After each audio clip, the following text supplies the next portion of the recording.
मित्रहरू यहाँहरू सम्पूर्णमा हार्दिक नमस्कार एवं अभिवादन भन्न चाहन्छु।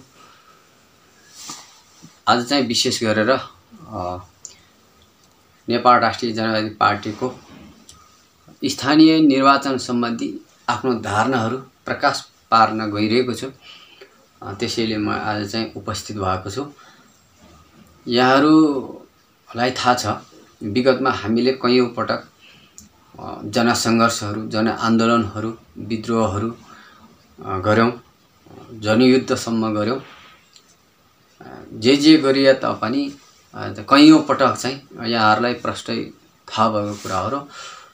कयौं पटक हामीले सङ्घर्षबाट फल प्राप्त गर्यौं, तर फल प्राप्त जब गर्ने बेला भयो, उपलब्धि प्राप्त गर्ने बेलामा दुश्मनहरू चाहिँ जो हामीले गरेको परिवर्तनको फललाई निस्तेज पार्ने तत्त्वहरू चाहिँ लुकीछिपी फेरि चाहिँ त्यही व्यवस्थामा घुलमेल हुँदै जुन हामीले आमूल परिवर्तनको लागि व्यवस्थाहरू परिवर्तन गर्ने कामहरू गर्यौं, त्यही व्यवस्थालाई उल्टाउने प्रवृत्तिहरू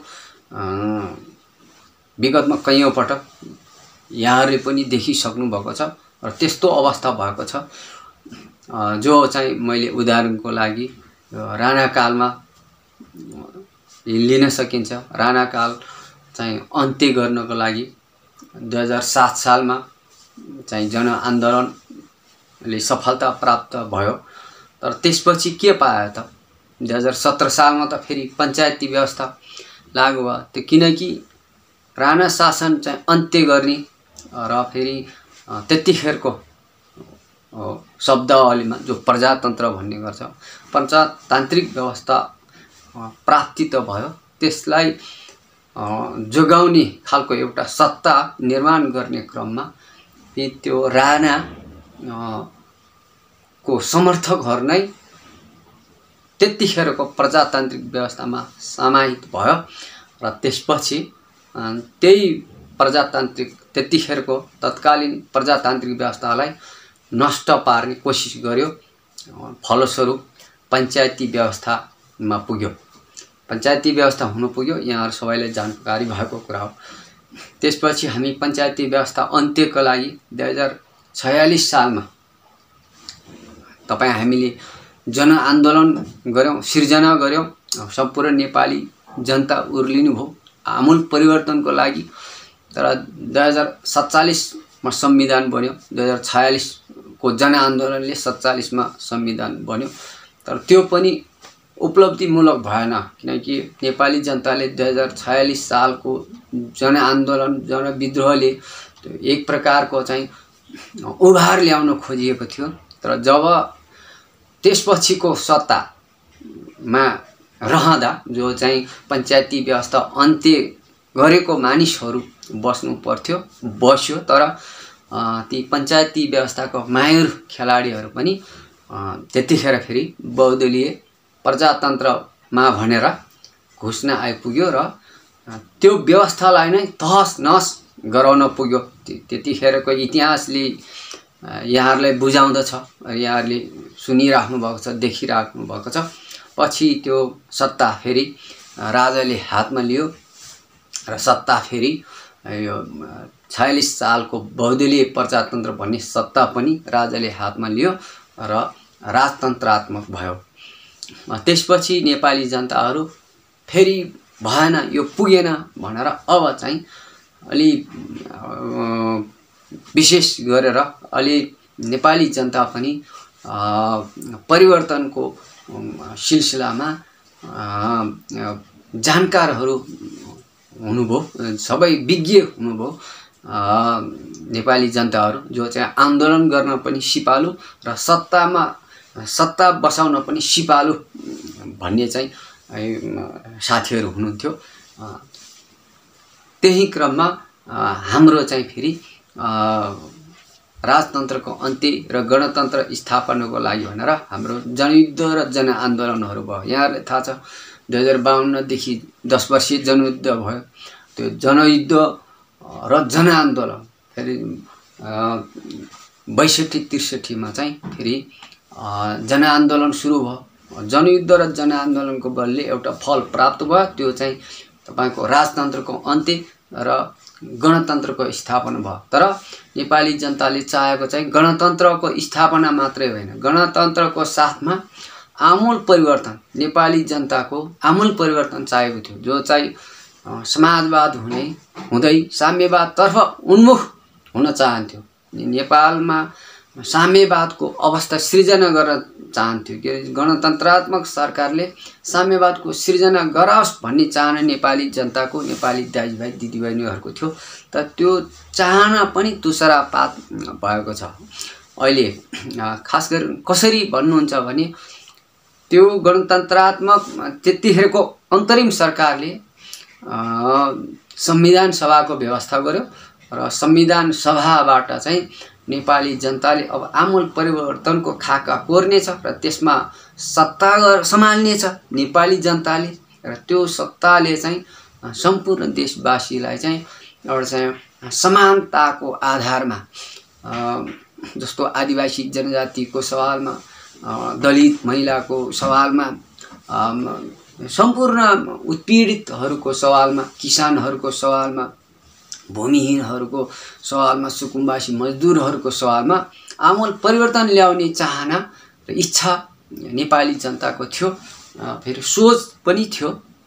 आमूल परिवर्तनको लक्ष्यमा पुग्नको लागि एउटा राजतन्त्रको चाहिँ अन्त्य भयो र गणतन्त्रको स्थापना भयो भन्दाखेरि यहाँनिर बुझ्नुपर्ने र नेपाली जनताले नबुझ्ने कुरा, बुझ्नुपर्ने तर नबुझ्ने कुरा चाहिँ यहीँनिर फेरि आएको छ। जब सरकार व्यवस्थापन गर्न सुरु भयो, गणतन्त्रात्मक सरकार व्यवस्थापन गर्न सुरु हुने बित्तिकै ती फेरि पुराना राजावादी, राजतन्त्रवादीहरू, पञ्चायतवादीहरू, जुन राणावादीहरू, जो चरित्रहीन व्यक्तिहरू थियो, जो चाहिँ गणतन्त्रात्मक व्यवस्थामा लायक थिएन, जो नालायक मानिसहरू थिए, जो चाहिँ आमूल परिवर्तनको बाटोमा देश जानुबाट रोक्नु थियो, त्यस्तै खालको मानिसहरू त्यो सत्तामा पनि फेरि हैसियत राख्न आइपुग्यो। त्यो सत्तामा हैसियत राख्न आइपुगेपछि हामी नेपाली जनताले भोट त दियो, संविधान सभालाई भोट दियो, चुनाव लडेर चाहिँ नेताहरू त्यहाँ संविधान सभामा पुग्यो, तर संविधान सभा सफल हुन सकेन। पहिलो संविधान सभा सफल हुन नसकेपछि बाबुराम भट्टराईको पालामा त्यो चाहिँ विघटन गरियो।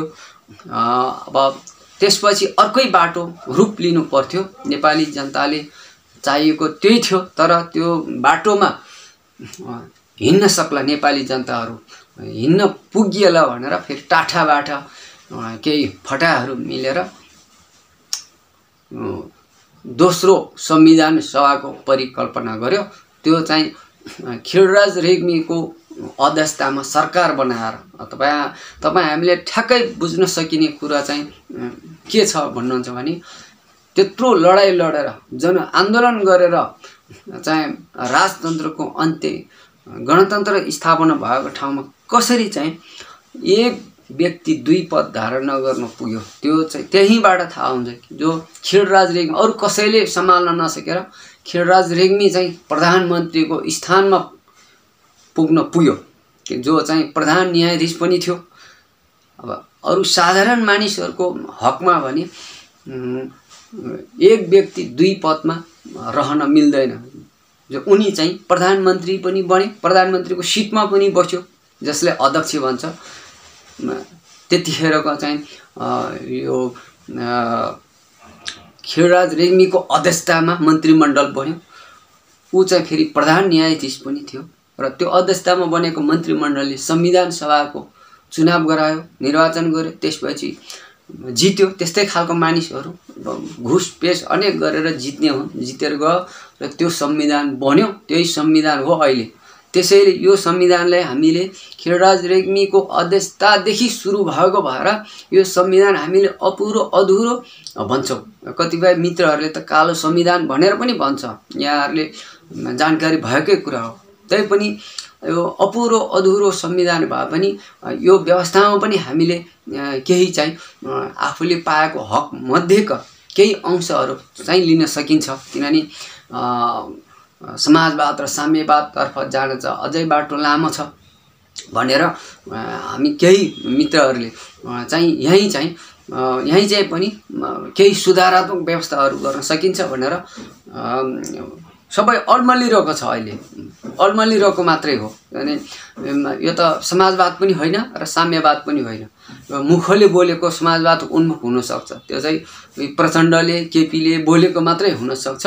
खास गरेर समाजवाद त यो होइन। समाजवादमा त समान व्यवहार हुनु पर्यो। समान व्यवहारको ढाँचा चाहिँ अन्तिम अवस्थामा पुगेपछि साम्यवाद हुने हो। अनि यहाँहरूलाई यो व्याख्या त यहाँ गरी नराखौँ, तर मैले यस्तो अवस्थामा आएर यो संविधान अपुरो र अधुरो भएकै कारणले नेपालको संविधान अनुसार पछिल्लो पटक निर्वाचन भयो। निर्वाचनमा चाहिँ नेपालमा कम्युनिस्ट पार्टीहरूले बहुमत हासिल गर्यो, झन्डै 2/3 बहुमत। यहाँहरूलाई सबैलाई थाहा छ, सबैले भोट दिएर भएको हो। झन्डै 2/3 बहुमतको सरकार, कम्युनिस्टको सरकार कसरी गिर्न पुग्यो त, कसरी ढल्न पुग्यो त भन्दाखेरि ती फेरि यी चाहिँ समाजवाददेखि साम्यवादसम्म जान नचाहने शत्रु वर्गहरू त्यो सत्तामा चाहिँ रोल प्ले गर्न आइपुग्यो र त्यसैको फलस्वरूप चाहिँ कम्युनिस्ट पार्टीहरू टुटफुट हुनु पुग्यो। किनभने बिचमा शत्रु पस्यो, वर्गीय शत्रु पस्यो र कम्युनिस्ट पार्टीहरू चाहिँ छिन्न भिन्न भयो। छिन्न भिन्न भइसकेपछि यहाँहरूलाई थाहा छ, अल्पमतमा राखेको नेपाली काङ्ग्रेस, नेपाली जनताले अल्पमतमा राखेको थियो नेपाली काङ्ग्रेसलाई, अनि अल्पमतमा राखेको चाहिँ पार्टी चाहिँ आज सत्ता सम्हालिराखेको छ। त्यो चाहिँ कारण के हो त भन्दाखेरि कम्युनिस्ट पार्टीलाई पनि फुट गरायो। फुट गराइसकेपछि उनी चाहिँ बीचमा पस्न सफल भयो। अहिले नेपाली काङ्ग्रेसको सरकार छ। यसमा हात कसको छ त भन्नुहुन्छ भने एमाले र माओवादी केन्द्रकै हात छ। पुष्पकमल दाहाल र खड्गप्रसाद ओली, जसलाई यहाँहरूले पुष्पकमल दाहाल प्रचण्ड भनेर भन्नुहुन्छ, फेरि खड्गप्रसाद ओली केपी, यहाँहरूले केपी भनेर चिन्नुहुन्छ, उहाँहरूकै हात रहेको छ। यो चाहिँ कम्युनिस्ट पार्टी चाहिँ निस्तेज पार्ने, छिन्न भिन्न पार्ने, तैपनि आफूहरू चाहिँ आफूले आफूलाई तछाड मछाड गरेर कम्युनिस्ट पार्टी हौँ भन्दै फलाक्दै हिँडिराख्नु भएको यहाँहरूलाई थाहा छँदैछ। तर हेर्नुहोस्, एक चाहिँ वर्गीय शत्रु भन्ने काङ्ग्रेससँग मिलेर त्यो एक पार्टी जो चाहिँ माओवादी केन्द्र भन्छ, 5 दलीय गठबन्धनमा बसेर सरकार चलाइराखेको छ। फेरि अर्को चाहिँ फेरि एमाले भन्ने चाहिँ प्रतिपक्ष भन्छ, सत्ता बाहिर, तर सत्ता बाहिर भए पनि सांसदहरूले त मजाले सरकारको तलब खाएर बसिरहेको छ। उनीहरू सत्ता गठबन्धनको 5 दल र एमालेको 1 दल, जम्मा प्रतिपक्ष भनौँ न 1 दल, जम्मा 6 दल मिलेर यो देशमा एउटा अमेरिकाको एउटा चाहिँ दलालीहरूको चाहिँ यो चाहिँ संस्था मिलेनियम च्यालेन्ज कर्पोरेसन MCC भन्ने पास गराएको छ, अनुमोदन गराएको छ। त्यो अनुमोदन गराउनेमा एमालेको पनि हात छ। एमाले चाहिँ मौन बस्ने, सत्ता पक्ष चाहिँ 5 दलीय गठबन्धन चाहिँ अनुमोदन गराउन खोज्ने। अनि ध्वनि मत भनेको के हो? भोट हाल्नै नपर्ने, टाउको हल्लाइदिए पुग्ने। अनि ध्वनि मत सङ्केतको आधारमा अनुमोदन गराइयो MCC मिलेनियम च्यालेन्ज कर्पोरेसन, जो चाहिँ नेपालको लागि घातक छ। यो राष्ट्रघाती सम्झौता हो।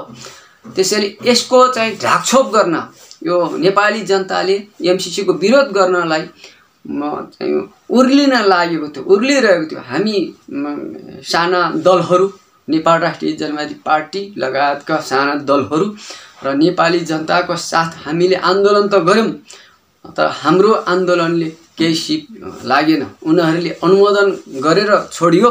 त्यो अनुमोदन गर्दा आएको भ्रष्टाचारी पैसोले अहिले चुनावमा उनीहरू होमिँदैछ। नेपाली जनतालाई, नेपाली जनताको आन्दोलन सृजित हुन सक्छ भन्ने उनीहरूलाई शंका लागेर त्यसलाई निस्तेज पार्नको लागि उनीहरूले यो स्थानीय निर्वाचन फालिएको छ। अनि निर्वाचन फालिएको छ, अब नेपाली जनता चाहिँ अब कहाँ जाने, आन्दोलन गर्ने हो कि अब निर्वाचनतिर जाने भन्ने दोधारमा पारेर यी 6 दल मिलेर दोधार पारिएको छ।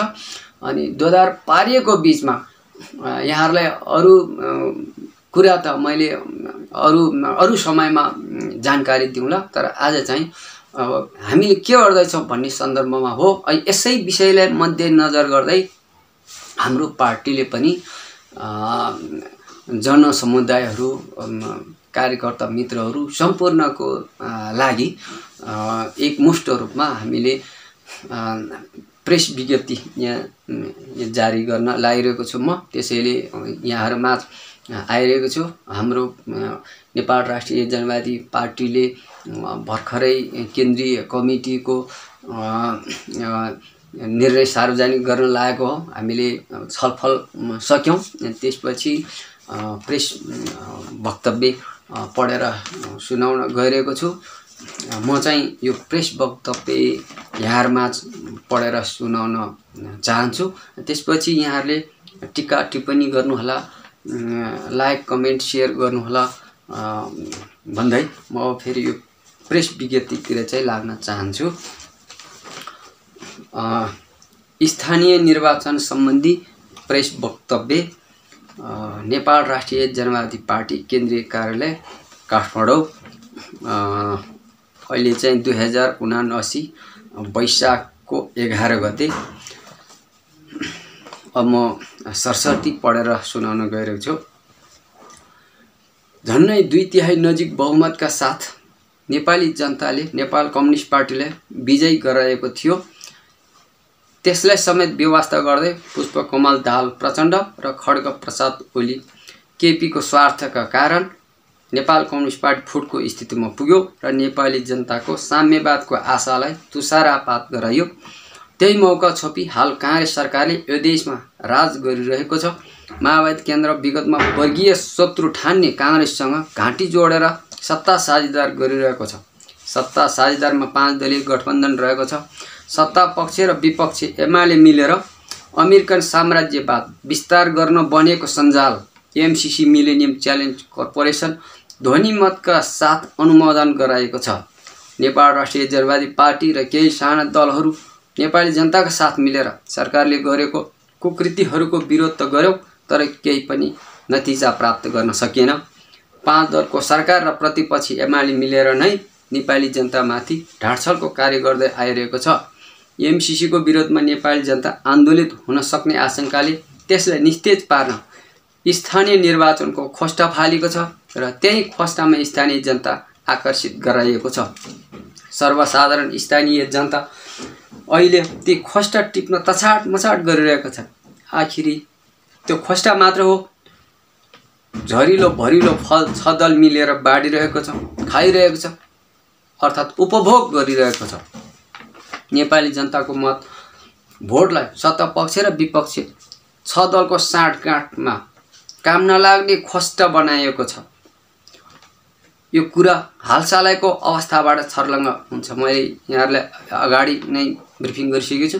तर पनि यो निर्वाचन स्थानीय भएको कारण प्रत्यक्ष जनतासँग सरकार राख्ने विषय भएकोले हामी सबैले सोच्न बाध्य हुन पुगेको छ। आखिरी प्रतिपक्ष र सत्तापक्ष 6 दल नै एमसीसी का मुख्य नायकहरू हुन्।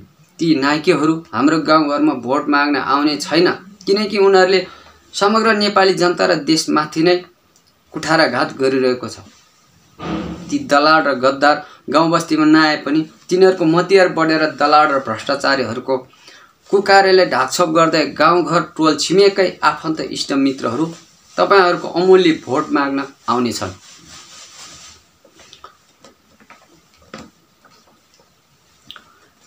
भोट नदिउँ त आफन्त छिमेकी, दिउँ त भ्रष्टाचारी दलालीहरूको चङ्गोलमा पुग्ने अवस्था सिर्जना हुन सक्ने भएकोले भोट दिने वा नदिने सम्पूर्ण अधिकार स्थानीय नेता, कार्यकर्ता, शुभचिन्तक मित्रहरूलाई नै निर्णय लिन सक्ने गरी जिम्मेवारी दिएको जानकारी प्रेस विज्ञप्ति मार्फत गराइएको छ। यो वक्तव्य प्रकाशित भएपछि यहाँहरूले स्थानीय स्तरमा नै निर्णय गर्न सकिने जानकारी गराइन्छ। मैले विज्ञप्ति पढेर सुनाएँ यहाँलाई। त्यसैले हामीले के अनुरोध गर्न चाहन्छौँ भने म कुलबार मक्तानको तर्फबाट र नेपाल राष्ट्रिय जनवादी पार्टीको तर्फबाट यहाँहरूलाई के आह्वान गर्न चाहन्छु भने स्थानीय स्तरमा नै यहाँहरूले कसलाई भोट दिनु मिल्छ र कसलाई दिनु मिल्दैन भन्ने कुरा यहाँहरूको अधिकारको कुरा हो। यहाँले अधिकार प्रयोग गरेर त्यहाँ चाहिँ विचार गरेर आफैले निर्णय लिन सकिने व्यवहार अनुरोध गर्दै म चाहिँ आजको यो छोटो यो प्रेस विज्ञप्ति चाहिँ को भनाइ राख्दै म यहाँबाट बिदा हुन चाहन्छु। हस्, धन्यवाद, नमस्कार, अभिवादन।